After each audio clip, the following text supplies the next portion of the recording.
Dear students, welcome to the today lecture of SDLM Sales Distribution and Logistics Management Unit 5th Module 5th Distribution and Supply Chain. Today we will discuss lecture number 35. In lecture number 35 we will discuss transportation. What is the meaning of transportation? आप अलवर में हो, आपको अलवर में Hyundai की गाड़ी चाहिए, i20 गाड़ी चाहिए, तो आप अलवर में मॉडर्न हुंडई में गए, वहाँ पर जाकर आपने i20 गाड़ी को परचेज कर लिया। लेकिन वो i20 गाड़ी अलवर में थोड़ी बनी थी, वो हुंडई के जो मैन्युफैक्चरिंग प्लांट है चेन्नई में, वहाँ पर बनी थी। तो गाड़ी बनी तो चेन्नई में थी और आपने उसे अलवर में रिटेलर से लिया, ऑथराइज डीलर से लिया, मॉडर्न हुंडई से लिया। तो जो चेन्नई से रिटेलर के पास गाड़ी आई और वहाँ से आपके पास घर पर गाड़ी आई, तो जो गुड्स का ये फिजिकल फ्लो हुआ उसे ही हम क्या बोलते हैं? ट्रांसपोर्टेशन बोलते हैं। मैन्युफैक्चरर है या कोई ऑर्गेनाइजेशन है, उसके प्रोडक्ट तो पूरी कंट्री में अवेलेबल हैं, पूरी कंट्री में वो अपना बिजनेस कर रही है। तो इसका मतलब ये नहीं है कि वो जगह जगह पे मैन्युफैक्चरिंग प्लांट को ओपन करेगी। मैन्युफैक्चरिंग प्लांट उसके कंट्री में एक या दो लोकेशन पर ही अवेलेबल होते हैं, लेकिन उसके जो प्रोडक्ट हैं वो पूरी कंट्री में अवेलेबल हैं। तो ये जो जिस मीडियम के थ्रू हो रहा है, जिसके थ्रू हो रहा है, उसे ही हम क्या बोलते हैं? ट्रांसपोर्टेशन बोलते हैं। और ट्रांसपोर्टेशन के साथ साथ वेयर हाउसिंग भी होती है। जैसे कि फॉर एग्जांपल कोई मैन्युफैक्चरर है अहमदाबाद गुजरात में, उसका मैन्युफैक्चरिंग प्लांट है, उसके प्रोडक्ट्स अलवर में अवेलेबल हो रहे हैं, अलवर के रिटेलर को प्रोडक्ट चाहिए, तो ऐसा थोड़ी है कि वो बार बार अहमदाबाद से भेजेगा, क्योंकि उसके आने में फिर टाइम लग जाएंगे। तो उसने जयपुर में अपना वेयर हाउस बना रखा है, तो अलवर के डीलर्स को प्रोडक्ट चाहिए तो वो अपने जयपुर वेयर हाउस से उनको प्रोडक्ट दे देता है, जिससे कि उनको एक दिन में अवेलेबल हो जाते हैं। तो ये क्या होती है? वेयर हाउसिंग होती है। तो वेयर हाउसिंग जो बेसिकली होती है वो इन्वेंट्री या गुड्स के स्टोरेज और हैंडलिंग से होती है, जबकि बेसिकली जो ट्रांसपोर्टेशन है वो गुड्स के मूवमेंट से होता है, एक नोड से डिस्ट्रीब्यूशन चैनल में दूसरे नोड की तरफ। जैसे मैन्युफैक्चरर से होलसेलर्स के, होलसेलर से फिर गुड्स है रिटेलर के पास, और रिटेलर से गुड्स अल्टीमेटली कंज्यूमर के पास आई। तो जो मैन्युफैक्चरर से गुड्स कंज्यूमर के पास आई, तो जो गुड्स का फिजिकल फ्लो हुआ, मूवमेंट हुआ, उसे ही हम क्या बोलते हैं? ट्रांसपोर्टेशन बोलते हैं। तो ट्रांसपोर्टेशन बेसिकली है वो गुड्स का फिजिकल मूवमेंट होता है पॉइंट ऑफ ओरिजिन यानी कि मैन्युफैक्चरिंग प्लांट से to a point of consumption यानी कि कंज्यूमर के पास। ट्रांसपोर्टेशन एक्टिविटी है जिसके थ्रू जो प्रोडक्ट्स हैं वो एक प्लेस से दूसरे प्लेस की तरफ मूव हो रहे हैं। फॉर एग्जाम्पल मारुति का प्लांट है मानेसर में है, और मुंबई में कोई कस्टमर है उस प्रोडक्ट को परचेज कर रहा है, मारुति की गाड़ी को परचेज कर रहा है, तो उसको मानेसर प्लांट में आकर उस कार को परचेज करने की ज़रूरत नहीं है। तो वो गाड़ी यहाँ से है मुंबई ट्रांसपोर्ट हो चुकी है, तो वहाँ के जो शोरूम्स हैं वहाँ से वो मारुति की गाड़ी को परचेज कर सकता है। तो ये जो गुड्स का फिजिकल मूवमेंट हुआ, फ्लो हुआ, इसे ही हम क्या बोलते हैं? ट्रांसपोर्टेशन बोलते हैं। तो कस्टमर के डिजायर प्लेस पर अगर मैन्युफैक्चरर प्रोडक्ट को ट्रांसपोर्टेशन के थ्रू अवेलेबल करा रहा है, तो उससे प्रोडक्ट की इंपॉर्टेंस इंक्रीज होती है और प्रोडक्ट की वैल्यू इंक्रीज होती है। जैसे कि फॉर एग्जांपल दो अलग अलग कंपटीटर्स के प्रोडक्ट हैं, दोनों के प्रोडक्ट की क्वालिटी सेम है, फीचर सेम है, प्राइस सेम है, लेकिन एक का प्रोडक्ट अलवर में अवेलेबल है, दूसरे का प्रोडक्ट अलवर में अवेलेबल नहीं है। तो जो अलवर के कस्टमर्स हैं वो उस कंपनी के प्रोडक्ट्स को प्रेफर करेंगे जो कि उनको इजीली उनकी कन्वीनियंस के अकॉर्डिंग अलवर में मिल रहा है, बजाय कंपटीटर के प्रोडक्ट के जिनके लिए उनको जयपुर जाना पड़ रहा है। तो कंपनी कस्टमर की डिजायर्ड डेस्टिनेशन पर, लोकेशन पर ट्रांसपोर्टेशन के थ्रू प्रोडक्ट को अवेलेबल कराकर प्रोडक्ट की वैल्यू को इन्हांस करती है। जैसे कि फॉर एग्जांपल अभी है, किया का अलवर में शोरूम नहीं था, तो किया की है गाड़ियां हैं, बिक तो रही थी लेकिन इतनी ज़्यादा नहीं बिक रही थी। किसे किया की सेल्टोस लेनी है और हुंडई की क्रेटा लेनी है, तो क्योंकि हुंडई की शोरूम अलवर में अवेलेबल है, तो अलवर के मार्केट में हुंडई क्रेटा ज़्यादा सेल हो रही है बजाय किया सेल्टोस के। लेकिन अभी किया का फॉर एग्जांपल अलवर में शोरूम है वो ओपन हो रहा है, भगत सिंह सर्किल से अग्रसेन सर्किल की तरफ जाते हैं तो पुल के नज़दीक बिल्कुल जहाँ पे टोयोटा का शोरूम है उसके बगल में। तो अब अलवर में है किया के व्हीकल्स भी हैं, किया सोनेट है, किया है कार्निवाल है, किया सेल्टोस है, इनकी सेल क्या हो जाएगी? इंक्रीज हो जाएगी। तो नेक्स्ट क्या आ जाता है? Scope of transportation. ट्रांसपोर्टेशन का क्या फ़ायदा होता है, क्या स्कोप है। ट्रांसपोर्टेशन है वही आपको मार्केट कंपटीशन में ग्रोथ की अपॉर्चुनिटीज़ प्रोवाइड कराता है। अगर ट्रांसपोर्टेशन की फैसिलिटी नहीं होती तो मैन्युफैक्चरर जहां उसका मैन्युफैक्चरिंग प्लांट है वहीं और उसके आसपास ही प्रोडक्ट सेल कर पाता, उससे ज़्यादा वो मार्केट में ग्रोथ नहीं कर पाता। लेकिन ट्रांसपोर्टेशन की वजह से वो अपने प्रोडक्शन प्लांट के अलावा दूसरी जगह के मार्केट्स को भी कैप्चर कर रहा है और मार्केट में ग्रो कर रहा है। जैसे किसी कंपनी का मैन्युफैक्चरिंग प्लांट नॉर्थ में है तो नॉर्थ के अलावा साउथ, ईस्ट और वेस्ट के मार्केट को भी ट्रांसपोर्टेशन के थ्रू कैप्चर कर सकता है। सेकंड क्या है, अगर आपका ट्रांसपोर्ट सिस्टम एफिशिएंट होगा तो आप मार्केट में डीपर पेनिट्रेशन कर सकते हैं, उस मार्केट में भी जा सकते हैं, उस जगह पर भी जा सकते हैं जो कि आपके प्रोडक्शन प्लांट से बहुत दूर है। लेकिन अगर ट्रांसपोर्टेशन सिस्टम एफिशिएंट नहीं होगा तो आपको अगर अपने प्रोडक्शन प्लांट के दूर के मार्केट को कवर करना है तो वहाँ पर भी अपना प्रोडक्शन प्लांट ओपन करना पड़ेगा। लेकिन अगर आपका ट्रांसपोर्टेशन सिस्टम एफिशिएंट है तो आपको ज़्यादा जगह पर अपने प्रोडक्शन प्लांट्स को ओपन करने की ज़रूरत नहीं है। थर्ड, स्कोप क्यों है ट्रांसपोर्टेशन, इतना इंपॉर्टेंट क्यों है ट्रांसपोर्टेशन, क्योंकि ट्रांसपोर्टेशन जितना एफिशिएंट होगा और जितनी ट्रांसपोर्टेशन कॉस्ट लो होगी उतनी ही सेलिंग प्राइस भी लो होगी। जो एमआरपी होती है मैक्सिमम रिटेल प्राइस, उसमें बेसिकली हैं वो जो ट्रांसपोर्टेशन कॉस्ट है वो ऐड की जाती है। वैसे तो ट्रांसपोर्टेशन कॉस्ट है वो प्रोड्यूसर बियर करता है, लेकिन वो जो प्रोडक्ट की एमआरपी होती है उस एमआरपी में उस कॉस्ट को इंक्लूड कर देता है। तो अगर ट्रांसपोर्टेशन कॉस्ट है कम होगी तो उस प्रोडक्ट की सेलिंग प्राइस भी कम होगी और इससे जो मैन्युफैक्चरर है उसके प्रोडक्ट्स के सेल्स होने के चांसेस ज़्यादा होंगे। इसीलिए जो ट्रांसपोर्टेशन है वो एफिशिएंट और इफेक्टिव होना चाहिए। अब नेक्स्ट क्या जाता है आपका लीगल टाइप्स ऑफ ट्रांसपोर्टेशन। जो बेसिकली ट्रांसपोर्टेशन है ये एक सर्विस है और जो सर्विस है आप इसको एक पर्टिकुलर प्राइस पर हायर कर सकते हैं। तो ट्रांसपोर्टेशन के कौन कौन से लीगल टाइप्स होते हैं, तो फर्स्ट क्या है, कॉमन कैरियर। जैसे फॉर एग्जांपल आप अलवर में रेंट पर रहते थे, अब आपका ट्रांसफ़र अलवर से जयपुर हो गया तो यहाँ पर आपने रेंट पर फ्लैट ले रखा था, अब आपको जयपुर शिफ्ट करना है तो आप एक ट्रक वाले को बुलाते हो और ट्रक वाला आपके फ्लैट के सामने आता है, आपका सारा सामान है, बेड है, सोफ़ा है, डाइनिंग टेबल है, एसी है, कूलर है, फैंस हैं, किचन यूटेंसिल्स हैं, आपके कपड़े हैं, उनको ट्रक में लोड कर कर आपके साथ जयपुर जाता है और वहाँ पर आपके नए फ्लैट पर उसको अनलोड कर देता है। तो उसके आपने उस ट्रक वाले को पैसे दे दिए। अब अगले दिन कोई दूसरा पर्सन उसको हायर कर सकता है, अगले तीसरे दिन कोई तीसरा पर्सन उसको हायर कर सकता है। तो वो बेसिकली क्या होता है, कॉमन कैरियर्स। तो एक कॉमन कैरियर है वो बेसिकली वो होता है जो कि ट्रांसपोर्टेशन सर्विस जनरल पब्लिक को एक फिक्स रेट पर प्रोवाइड कराता है। सेकंड क्या है, कॉन्ट्रैक्ट कैरियर्स।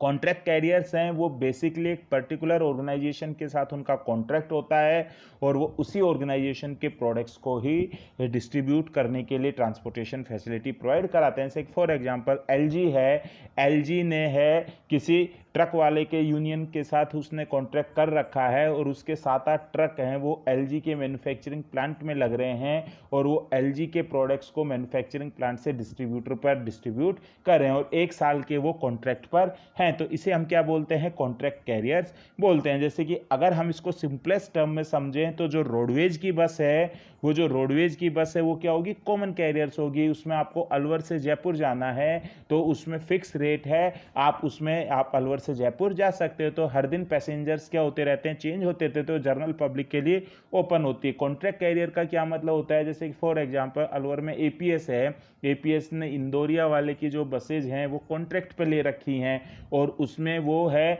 एपीएस के बच्चों को ही घर से स्कूल ले जाते हैं और स्कूल से वापस घर पर ड्रॉप करते हैं। तो वो क्या होगा, कॉन्ट्रैक्ट कैरियर। रास्ते में कोई सवारी है तो वो सवारी को नहीं लेंगे। नेक्स्ट क्या है, एग्जेम्प्ट कैरियर।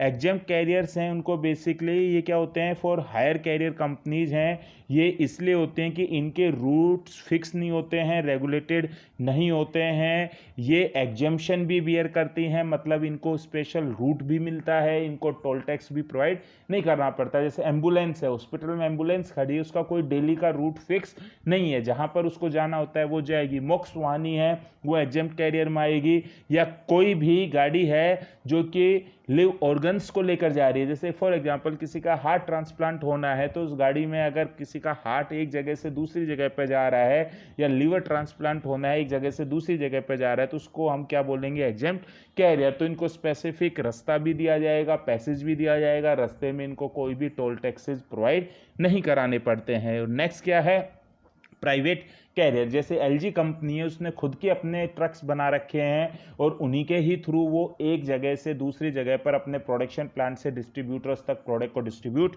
कर रही है, तो उसे क्या बोलते हैं, प्राइवेट कैरियर। जैसे फॉर एग्जांपल कोई स्कूल है, स्कूल ने खुद की ही बसेज परचेज कर रखी हैं और वो उन बसेज के थ्रू बच्चों को स्कूल लेकर आते हैं और वापस घर पर ड्रॉप करते हैं, तो इसे हम क्या बोलते हैं, प्राइवेट कैरियर्स बोलते हैं। तो बेसिकली लीगल टाइप्स कौन कौन से ट्रांसपोर्टेशन के, common carriers, contract carriers, exempt carriers और प्राइवेट कैरियर्स। नेक्स्ट क्या जाएगा, ट्रांसपोर्टेशन एजेंसीज।